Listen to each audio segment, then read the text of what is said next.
बेहद खास मेहमान यहाँ जयपुर में जुड़े हैं हमारे साथ। राजस्थान की नब्ज और जनता के सवालों को आपके सामने रखने से पहले, क्योंकि बड़ी संख्या में यहाँ पर जनता जयपुर की मौजूद है, उनके तीखे सवाल होंगे। एक बार जोरदार तालियां हो जाए जयपुर की इस जनता के लिए जो आज अपने जनप्रतिनिधियों से इस चुनाव में वोट डालने से पहले खरे खरे सवाल करेगी। और आइए अब जल्दी से जो मेरे साथ खास मेहमानों का पैनल है उनसे आपका इंट्रोडक्शन कर दूं। मैं आपको बता दूं, राज्य सरकार में मंत्री रहे, डेप्यूटी लीडर ऑफ ऑपोजिशन और कई बार अहम पदों को संभाल चुके कद्दावर नेता राजेंद्र राठौर बीजेपी के हमारे साथ है। तालियों के साथ स्वागत कीजिए राजेंद्र जी का। इसके अलावा ओलंपियन, पद्मश्री, अर्जुन अवार्डी, विधायक और अब सांसद के लिए मैदान में आ रही कृष्णा पुनिया जी, कांग्रेस पार्टी से आपका स्वागत है। करणी सेना के कन्वीनर सर्वे सर्वा लोकेंद्र सिंह कालवी जी हमारे साथ है। तालियों से स्वागत कीजिए, परिचय के मोहताज नहीं। और साथ ही मैं आपको बता दूं, न्यूज 18 राजस्थान के सीनियर एडिटर श्रीपाल शक्तावत भी आप लोगों के मुद्दे आज इस मंच से उठाएंगे। इससे पहले कि मैं आप लोगों के पास आऊं, मैं आपको ये भी बता दूं, हमारे साथ बीजेपी से 3 बार के एमएलए जो हैं, चोमू से रामलाल शर्मा जी भी यहां मौजूद हैं। जी रामलाल शर्मा जी, बहुत बहुत स्वागत है आपका। बीच बीच में आपके पास भी मैं आऊंगी ये जानने के लिए कि राजस्थान में क्या हुआ, क्या नहीं हुआ, और जनता के सवाल भी होंगे।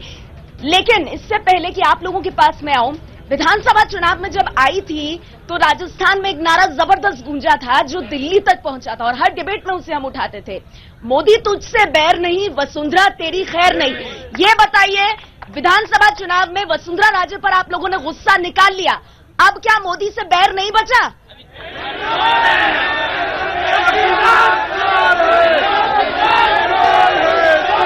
ठीक है, मतलब ये नारा अब भी यहां मौजूद है। कृष्णा पुनिया जी, मैं आपके पास आना चाहूंगी। देखिए, जो नारा था जिसपे इतनी बड़ी रिएक्शन आ गई जयपुर की जनता से, पूरी राजस्थान की जैसे जनता बोल पड़ी हो, ये जो नारा है इसका एक हिस्सा वसुंधरा तेरी खैर नहीं, इसको सच कर दिया जनता ने विधानसभा चुनाव में, वसुंधरा जी की विदाई कर दी। अब जो दूसरा हिस्सा है नारे का, कहीं लोकसभा चुनाव में वो सच तो नहीं हो जाएगा, मोदी तुझसे बैर नहीं, चौकीदार चोर है, ये बात नहीं सुनी आपने? ये नारा नहीं सुना आपने? ये भी जनता की तरफ से ही आ रहा है। अच्छा कृष्णा जी बताइए, 1 मिनट, शांत हो जाइए। कृष्णा जी, आप मैदान में इस बार आकर के मुकाबला कर रही हैं राज्यवर्धन राठौर का।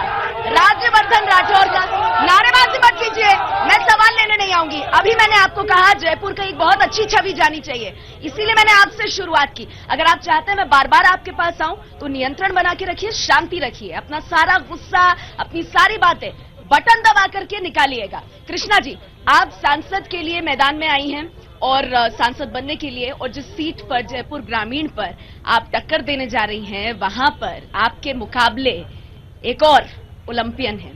और बड़ी बात यह है कि राज्यवर्धन राठौर ने पिछली बार सीपी जोशी जी को 3 लाख से ज्यादा वोटों से हराया। स्थापित राजनेता हैं, केंद्रीय मंत्री हैं। कृष्णा पुनिया कैसा निशाना लगाएंगी? क्या राज्यवर्धन राठौर से बेहतर निशाना लगा पाएंगी आप? मैं ये कहना चाहती हूँ आपको, पहली बात तो आज इस मंच पे मैंने सुना था राज्यवर्धन जी जनता को जवाब देंगे। आज वो गायब कैसे हैं? आज वो गायब क्यों हैं? क्या ये दिखाता है कि वो अपने संसदीय क्षेत्र में काम नहीं कर पाए? ये उनके फेलियर्स हैं। मैं ये बताना चाहती हूँ कि 162 किलोमीटर के फैले शहरी और ग्रामीण संसदीय क्षेत्र के अंदर उन्होंने अपने सांसद निधि का भी पूरा खर्च नहीं कर पाए हैं, और मेरे पास सबूत भी हैं कि जिस तरीके से झूठा प्रचार किया गया। आज मैं आपसे ही पूछना चाहती हूँ, मुझे बताया गया था कि सामने आपके वो ओलंपियन रहेंगे।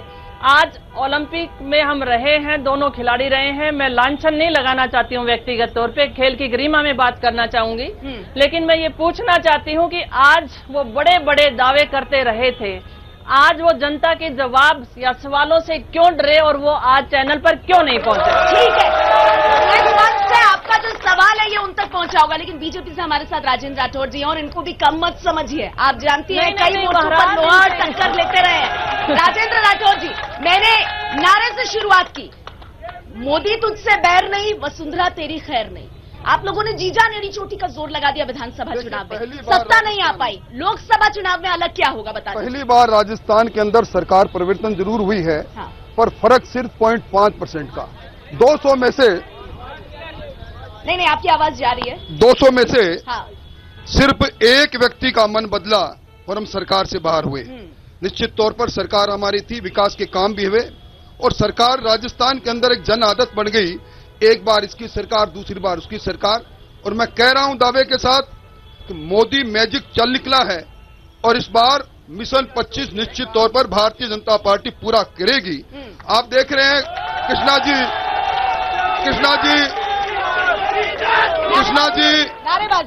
जी मेरे जिले से है, कृष्णा जी अपनी राजनीति की पहली पारी खेल रही है और आज जयपुर ग्रामीण के अंदर कांग्रेस पार्टी को कोई उम्मीदवार नहीं मिला, इसलिए कृष्णा जी को मजबूर करके चूरू जिले से यहां लेकर आए हैं।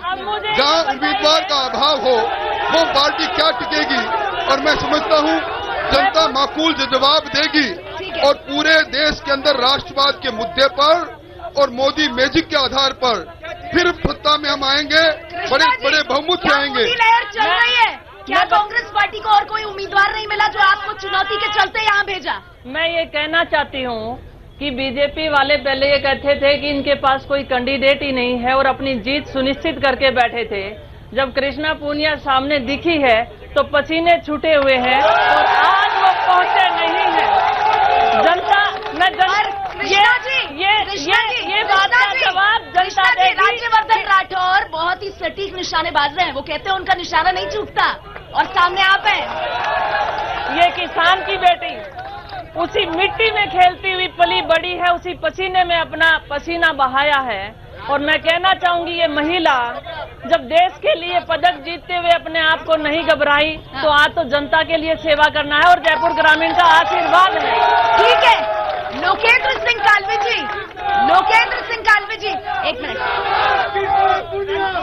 लोकेंद्र सिंह कालवी जी, देखिए बीजेपी एक तरफ, कांग्रेस पार्टी एक तरफ, करणी सेना कहाँ है, आप लोग कहाँ हैं?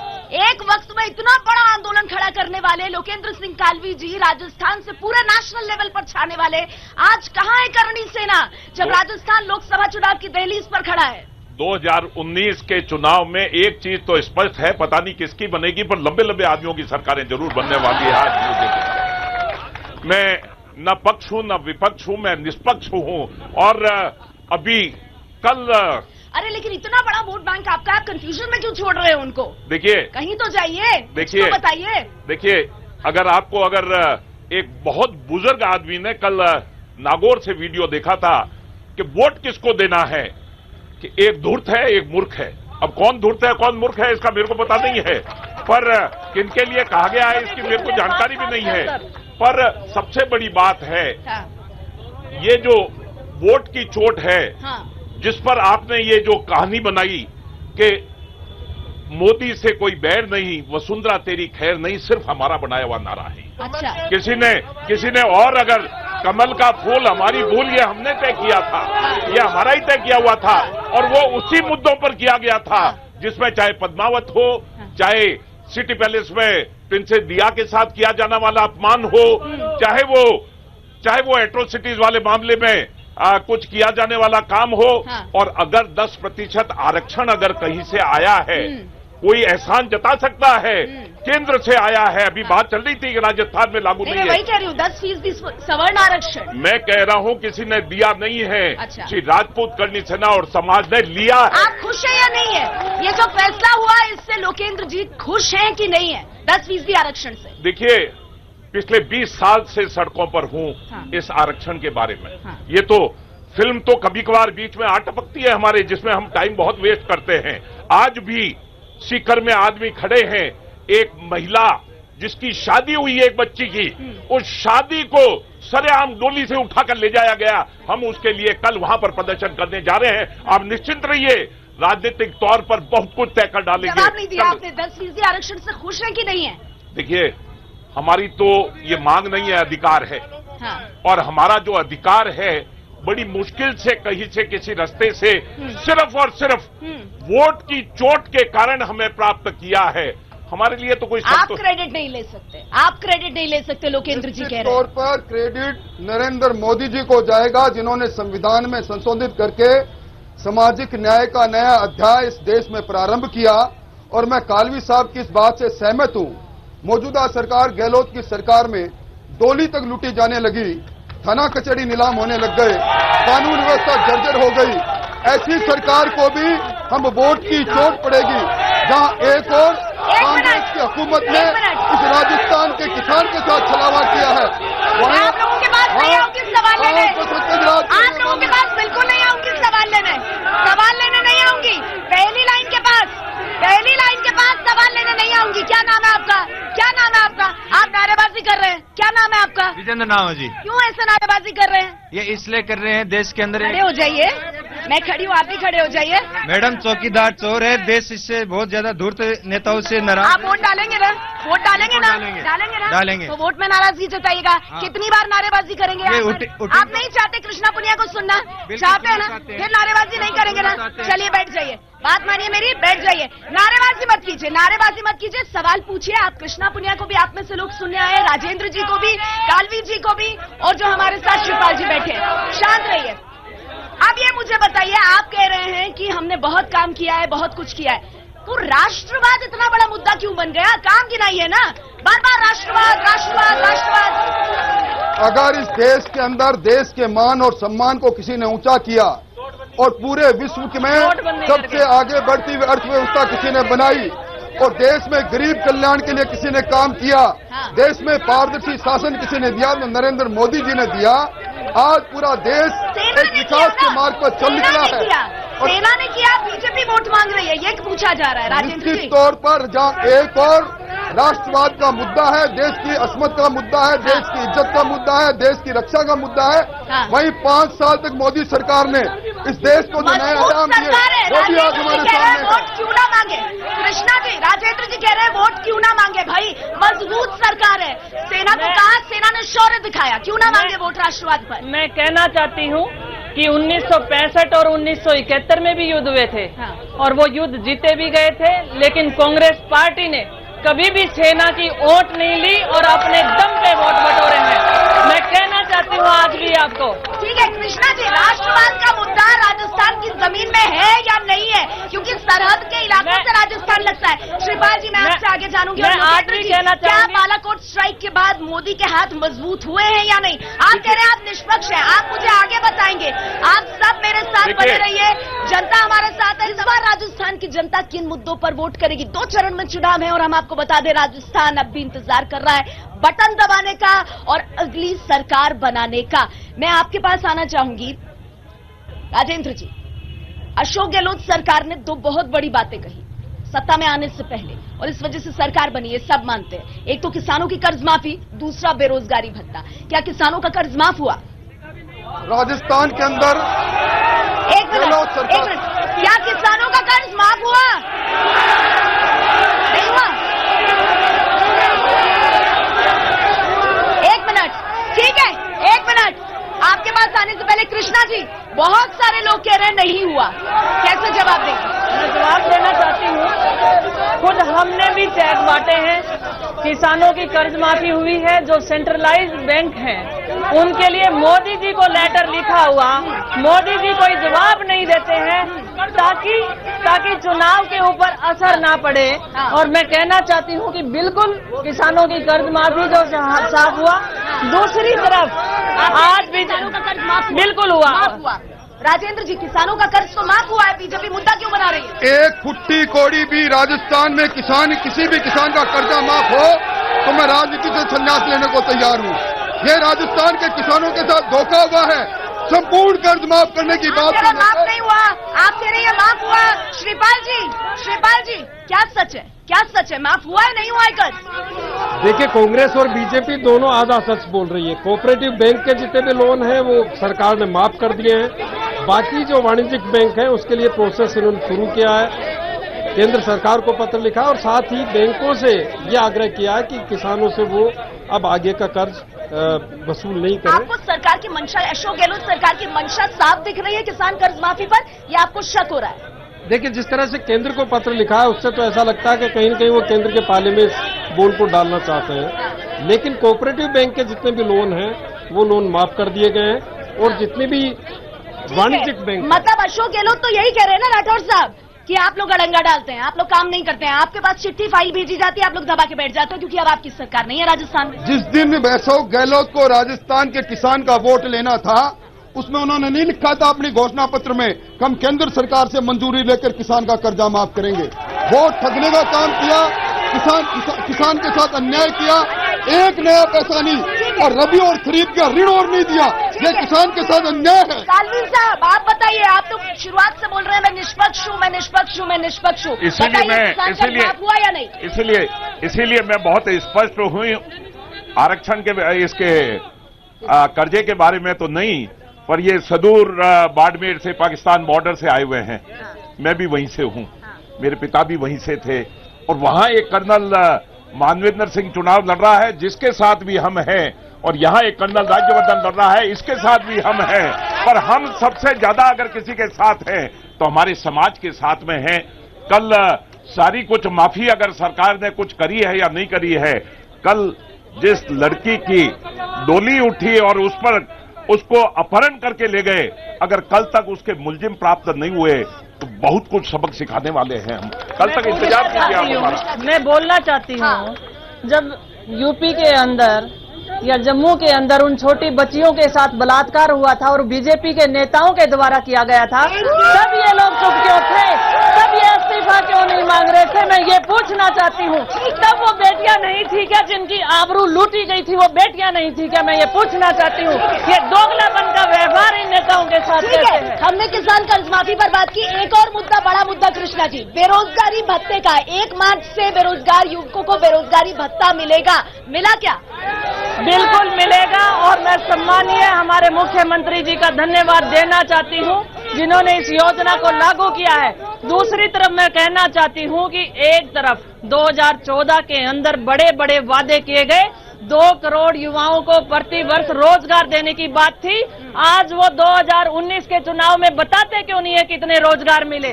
वो तो बेरोजगारों को बेरोजगारी भत्ता दे रहे हैं, आपने तो रोजगार नहीं दिया, आरोप लग रहा है। देखिए, कांग्रेस ने सत्ता में आने के लिए राजस्थान के शिक्षित नौजवानों को 3500 रुपए महीने बेरोजगारी भत्ता देने की बात कही।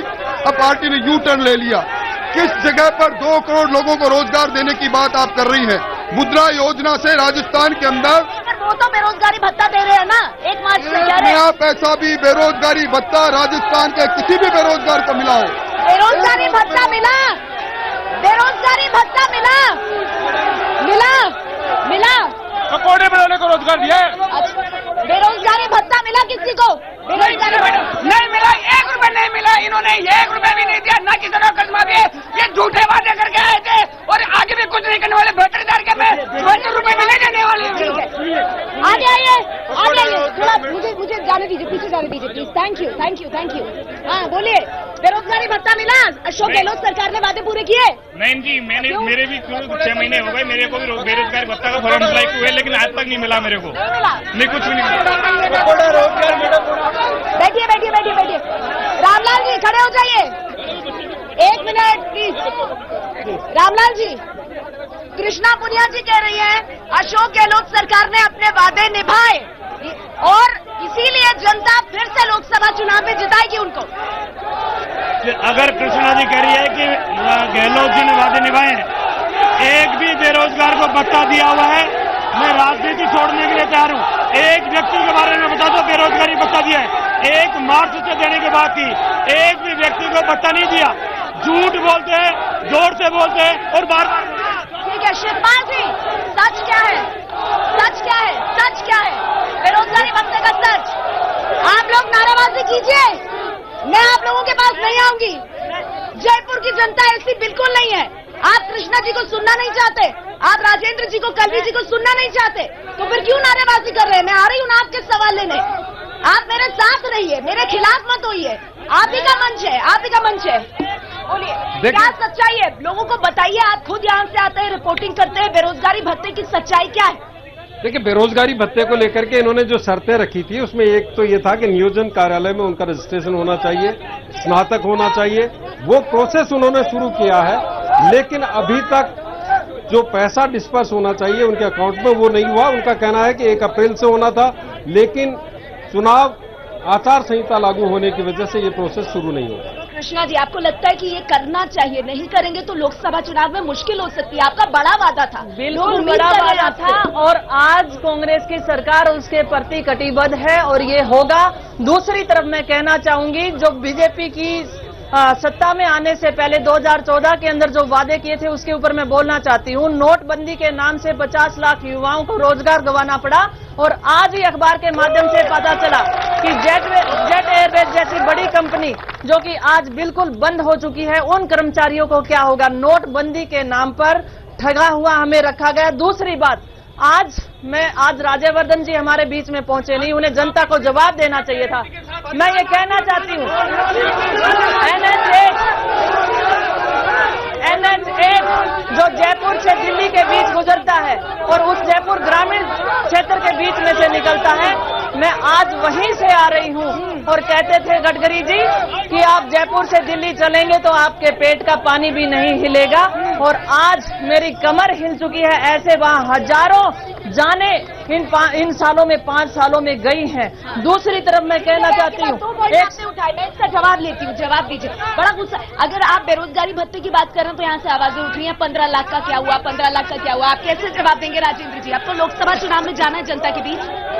देखिए, देश की जिस प्रकार की आर्थिक स्थिति थी और आज जिस जगह पर, जिस मुकाम पर देश है, निश्चित तौर पर हमें देश की विश्व की छठी अर्थव्यवस्था बन चुके हैं और जिन वादों को लेकर भारतीय जनता पार्टी सत्ता में आई, उन वादों को पूरा करने का काम भारतीय जनता पार्टी। ठीक है, आप कह रहे हैं मोदी लहर है, मोदी लहर है, और मोदी लहर में राजस्थान की 25 की 25 सीटें आप लोग ले जा रहे हैं। आप कह रहे हैं ना, सुनिए, शांत हो जाइए, शांत हो जाइए। हनुमान बेनीवाल को जानते हैं ना? हनुमान बेनीवाल, उन्हीं पर सवाल पूछ रही हूँ, सुन लीजिए राजेंद्र जी। हनुमान बेनीवाल आपके खिलाफ लड़ के आप लोगों पे निशाने साध के विधानसभा चुनाव में साधते रहे, और आप ऐसी क्या मजबूरी आई कि मोदी लहर चल रही है फिर भी नागौर की सीट छोड़ दी आपने? राष्ट्रवाद के मुद्दे पर, देश के मुद्दे पर अगर हनुमान बेनीवाल ने आगे बढ़कर भारतीय जनता पार्टी का साथ देना मंजूर किया तो निश्चित तौर पर हनुमान बेनीवाल जी की राजनीति और उनके पिता की राजनीति कांग्रेस विरोधी राजनीति रही है। इसलिए कल का भूला आज अगर घर पर आते हैं तो हमने अपने आदमी को घर में लिया है, और राष्ट्रवाद के मुद्दे पर उन्होंने आगे बढ़कर कहा कि मैं भारतीय जनता पार्टी के साथ मिलकर और इस देश के अंदर, अच्छा तो ये बताइए, आप राष्ट्रवादी सरकार को बनाना 25 चाहता हूं। सीटों पर खुद क्यों नहीं लड़े? एक सीट क्यों छोड़ दी? हनुमान बेनीवाल जी ने प्रधानमंत्री को अपशब्द कहे, प्रधानमंत्री पर निशाना साधा, देश के प्रधानमंत्री पर। देखिए, उस वक्त दूसरी बात थी, आज जब सारे मुद्दे गौण हो गए हैं, कौन सी बात थी? उस वक्त राष्ट्रवाद की बात नहीं थी, और अब वोटों देश की की बात है। सुरक्षा की बात अब नहीं वोटों की बात थी, है। और निश्चित तौर पर अब जो मुद्दा है उस मुद्दे पर उन्होंने हमारा साथ देना तय किया, हमने उनको साथ लिया। हनुमान बेनीवाल, अब इन्होंने तो मिला लिया उन्हें अपने साथ, कांग्रेस की जमीन तो नहीं खिसक जाएगी। हनुमान बेनीवाल उनके साथ। अब मैं बताना चाहती हूँ आपको, जयपुर ग्रामीण में, सुनिए उन्हें सुनिए प्लीज। हाँ बोलिए। जयपुर ग्रामीण पे कृष्णा पूनिया आ जाती है हाँ, तो इनको तकलीफ होती है, और नागौर में इनको कैंडिडेट नहीं मिलता। जो कैंडिडेट इनको गालियां निकालता था वो आज इनको कैंडिडेट नजर आता है, तो आप समझ सकते हैं कि इनकी कितनी कमजोर नीतियां रही है, और राष्ट्रवाद के नाम पर सिर्फ और सिर्फ मुद्दों को छिपाया जा रहा है। अब आपके लिए सवाल, और कृष्णा जी फिर आपके लिए भी सवाल है, लेकिन हाँ ना में जवाब दीजिए, नहीं तो फिर राजस्थान के मुद्दे हम नहीं ले पाएंगे। आपके लिए सवाल है, राहुल गांधी नरेंद्र मोदी से बेहतर प्रधानमंत्री हैं? राहुल गांधी नरेंद्र मोदी से बेहतर प्रधानमंत्री होंगे? ना हाँ ना में बस यही तो खूबसूरती है। मैं इसको बाईपास कर रहा हूँ, सीधा मैंने बता दिया, एक मूर्ख है, एक दूर है, दोनों पार्टियों से। कृष्णा जी आपके लिए सवाल, अब वहां पर जवाब आया, इधर पास हो गया। अब देखते हैं कि आप तो जबरदस्त खिलाड़ी रही हैं, किसी चीज को आप किसी से भागती नहीं है, एकदम हेड ऑन। तो लीजिए, अब आपके लिए सवाल है, प्रियंका गांधी को वाराणसी से चुनाव लड़ना चाहिए? वो निर्णय उनका रहेगा। हाँ, आप कह रही हैं लड़ना चाहिए, ठीक है। चलिए अगला सवाल राजेंद्र जी आपसे, छोटे छोटे सवाल है। रोजगार चुनावी मुद्दा होना चाहिए? तो आपके घोषणा पत्र में क्यों नहीं है? हमारे घोषणा कहाँ? पत्र में, है घोषणा पत्र में, कहाँ? है घोषणा पत्र एक में। शब्द नहीं था। अरे मैंने पढ़ा, मैंने पढ़ा, नहीं, मैंने पढ़ा था। नौजवान को स्वरोजगार के साथ जोड़ना भारतीय जनता पार्टी के संकल्प पत्र में लिखा हुआ है। 2014 में पहले पन्ने पर था 2 करोड़ सरकारी रोजगार। नौकरी नहीं, इस बार नहीं रोजगार था। का मतलब सरकारी नौकरी नहीं, रोजगार का मतलब है नौजवान स्वरोजगार के साथ जुड़े और वो अपने पैरों पर खड़ा हो। ठीक है कालवीर साहब, अगला सवाल आपके लिए। अगला देखते शॉट मारते हैं आप इस पे या नहीं। राजस्थान में अशोक गहलोत राहुल गांधी से ज्यादा लोकप्रिय है। नहीं, मैं इसको बाईपास कर रहा हूं। फिर अरे किसी का तो जवाब दीजिए। देखिए, मैं कांग्रेस बीजेपी के किसी भी सवाल का जवाब नहीं देना चाहता। मैं कांग्रेस बीजेपी के किसी भी सवाल का जवाब ठीक है, नहीं देना यही चाहता। सवाल आपसे, क्या राजस्थान में अशोक गहलोत राहुल गांधी से ज्यादा लोकप्रिय हैं? ना दोनों। अच्छा, जब राजेंद्र जी बोल के जवाब दे दे तो आपको पसंद है। मैं कहना चाहूंगी कि दोनों लोकप्रिय हैं। अरे दोनों लोकप्रिय हाँ हैं। ना था ये कृष्णा कई बार जवाब दो। हाँ ना था। दोनों लोकप्रिय हैं। अच्छा पास कर दीजिए ना। नहीं, हाँ ना नहीं दोनों कर रही है तो लोकप्रिय पास हैं। कीजिए। अच्छा, मतलब पक्षपात करेंगे आप। मैं क्या कर रही हूँ? मैं तो सबको उनका कह रही हूँ, जवाब जवाब मान दीजिए। लेंगे और मेरा नहीं। दोनों लोकप्रिय है। देखिए उन्होंने तो दोनों में वोट उठाया, दोनों लोकप्रिय आप हैं। दो वोट नहीं उठा रही हैं। दोनों लोकप्रिय है। अच्छा ठीक है कालवीर जी, अगला सवाल आपसे। राजपूत समाज का बीजेपी को समर्थन है? देखिए, अभी तय नहीं है। नहीं। अभी अब हाँ देखिए, इसको मैं फिर बाईपास कर रहा हूं। अभी तक स्पष्ट नहीं है। आप 2 दिन पहले आ गई। ये जो सीकर की दुर्घटना है, ये एक बहुत बड़ा संकट है। जिसे कृष्णा जी कह रही थी कि बाकी के बलात्कारों में शायद कृष्णा जी वहां नहीं थी। मेरी तस्वीर आपने 5 बार पर देखी इतना होगी। बच क्यों रहे हैं? अब तो आ गई तारीख वोट नहीं, देने की। देखिए, अब तो बताइए आप हाँ, तो किसके हम साथ हैं? स्पष्ट आपके साथ है, करेंगे। किसके हम साथ है? बिल्कुल न्यूज 18 को छुप कर नहीं करेंगे। अच्छा। बाकायदा ढोल बजाकर करेंगे, ठीक है। बाकायदा ठीक सबके है, सामने राजेंद्र करेंगे। जी, पर अभी अगला तय नहीं और है। आखिरी सवाल, क्या बीजेपी का विरोध करना देशद्रोह है? विरोध करने का अधिकार है। तो फिर आपके नेता क्यों कहते हैं पाकिस्तान चले जाओ अगर हमसे सवाल कर रहे हो तो? इस लोकतंत्र में अपनी बात कहने का अधिकार सबको है। किसी भी राजनीतिक दल के साथ आप राष्ट्रद्रोह नहीं जोड़ सकते। अपना मत है, अपना मत इस लोकतंत्र में आदमी दे सकता है। ठीक है चलिए, वैसे बीजेपी के कई नेता हैं जो राष्ट्रद्रोह की बात कर रहे हैं। मुझे अच्छी लगी आपकी ये बात राजेंद्र जी, कि आप कह रहे हैं देशद्रोह का किसी पार्टी से सहमत असहमत होने से कोई लेना देना नहीं है। कालवीर साहब, आखिरी सवाल फिर आप। हाँ, सेना भी किसी पार्टी की नहीं है, देश की सेना है। वो मोदी की सेना नहीं हो सकती है। सब एक है, देश की सेना। कालवीर जी आखिरी सवाल, अब इस पे तो कम से कम आप हाँ ना करिएगा। रोजगार के मुद्दे पर मोदी सरकार फेल रही?